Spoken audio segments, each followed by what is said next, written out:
Nu har det blivit dags att titta lite närmare på hur man skapar, mäter och synliggör de värden som en social innovation bidrar med för berörda personer, organisationer och samhällen. Det handlar om värden i form av förbättrade livsvillkor som rör exempelvis hälsa, boende, arbete eller relationer. När vi pratar om att skapa värde genom social innovation pratar vi egentligen om 3 saker. 1. Att eftersträva verklig nytta i form av förbättrade livsvillkor på individ-, organisations- och samhällsnivå. 2. Att följa upp vilka resultat och effekter som skapas. Och 3. Att synliggöra de värden som eftersträvas och skapas. Det finns flera olika metoder och verktyg för att eftersträva, följa upp och synliggöra värden i social innovation. Här är några som du kan stifta bekantskap med. Förändringsteori, Theory of Change, Social Impact Canvas, Modell för att visa värdet av social innovation, Social Return on Investment, SROI. Ett exempel på hur det går att skapa värde är Game Camps. Dessa arrangeras av FCV Sverige och är studiemotiverande kurser på oftast 8 veckor som riktar sig till unga vuxna som varken arbetar eller studerar, utan tvärtom kanske levt ensamma och isolerade under lång tid. FCV Sverige mäter systematiskt vilken social nytta som skapats för att få veta vad som fungerar och inte, vilket brukar kallas för social effektmätning. Resultaten visar att kursen med studie- och yrkesvägledningen bryter isoleringen för de unga vuxna. De träffar likasinnade, får sina kompetenser synliggjorda och de får ett perspektivskifte.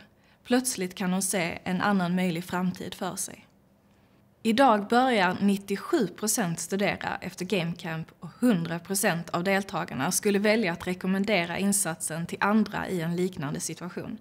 Med andra ord så intygar målgruppen, de unga, att denna sociala innovation leder till bättre levnadsvillkor. En mätbar succé med andra ord.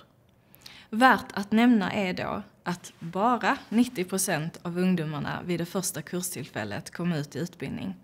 Tack vare finslipning, input från målgruppen själv samt andra så kunde siffran öka. Sociala effektmätningar kan alltså, som i Game Camps fall, hjälpa till att förfina strategier, förbättra resurstilldelningen och maximera de värden man vill bidra med till samhället. Dessutom kan mätningar ge lärdomar och förbättra framtida projekt, skapa legitimitet för projektet gentemot finansiärer och intressenter och fungera som stöd för att få finansiering, externa bidrag och investeringar för fortsatt utveckling. Slutligen ska man inte heller glömma att effekterna och resultaten i sig kan användas för att kommunicera och sprida lösningar till andra aktörer och delar av samhället. Det finns flera utmaningar med mätningar av sociala effekter. Det handlar bland annat om att de kan vara komplicerade samt tids- och resurskrävande att genomföra.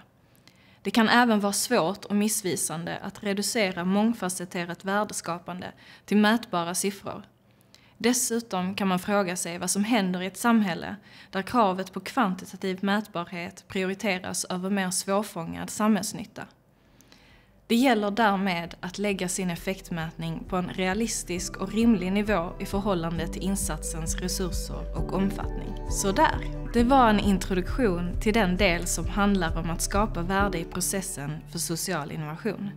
Fler filmer och mer information hittar du på socialinnovation.se.